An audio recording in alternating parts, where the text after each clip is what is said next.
उत्तर पुणे जिल्ह्यामध्ये गेल्या काही दिवसापासून पावसाची जोरदार बॅटिंग सुरू आहे आणि त्याचाच परिणाम म्हणून कुठेतरी वाहतूक व्यवस्थेतील रस्त्यांना बसताना पाहायला मिळत आहे.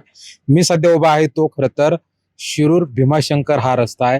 या भीमाशंकर रस्त्यावरून मोठ्या प्रमाणात भाविकांची वर्दळ, त्याचप्रमाणे राजगुरुनगर या परिसरातील असणाऱ्या एसईझेडतील कामगारांची, त्याचप्रमाणे विद्यार्थी, शेतकरी आपल्या मालासह या ठिकाणी प्रवास करत असताना खड्ड्यांची ही अक्षरशः रस्त्यांच्या खड्ड्यांची चाळण झाल्याची पाहायला मिळत आहे.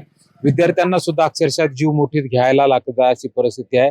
या ठिकाणी मोठ्या प्रमाणात आपण पाहतोय की जो प्रवासी आहे त्यांना आपला खरं तर या प्रवासात खड्डे वाचवण्यासाठी खरं तर मोठी मेहनत करावी लागत आहे. चालक आहे त्यांना कुठेतरी कसरत करावी लागत आहे आणि गेल्या अनेक वर्षांपासून या रस्त्यावरती अनेक अपघात होऊन अनेक व्यक्तींना आपला जीव गमावावा लागल्याचे पाहायला मिळालं आहे.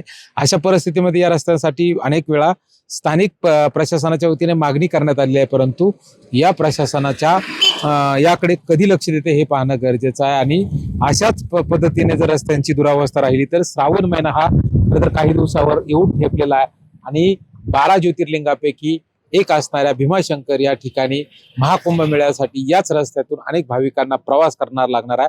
त्यामुळे प्रशासनानं लवकरात लवकर या रस्त्याची दखल घेऊन या रस्त्याची दुरावस्था दूर करावी आणि खड्डे बुजवून किंवा नवीन रस्त्याची मागणी या ठिकाणी जोर धरताना पाहायला मिळतात. अमोल दरेकर, जय महाराष्ट्र, शिरूर, पुणे.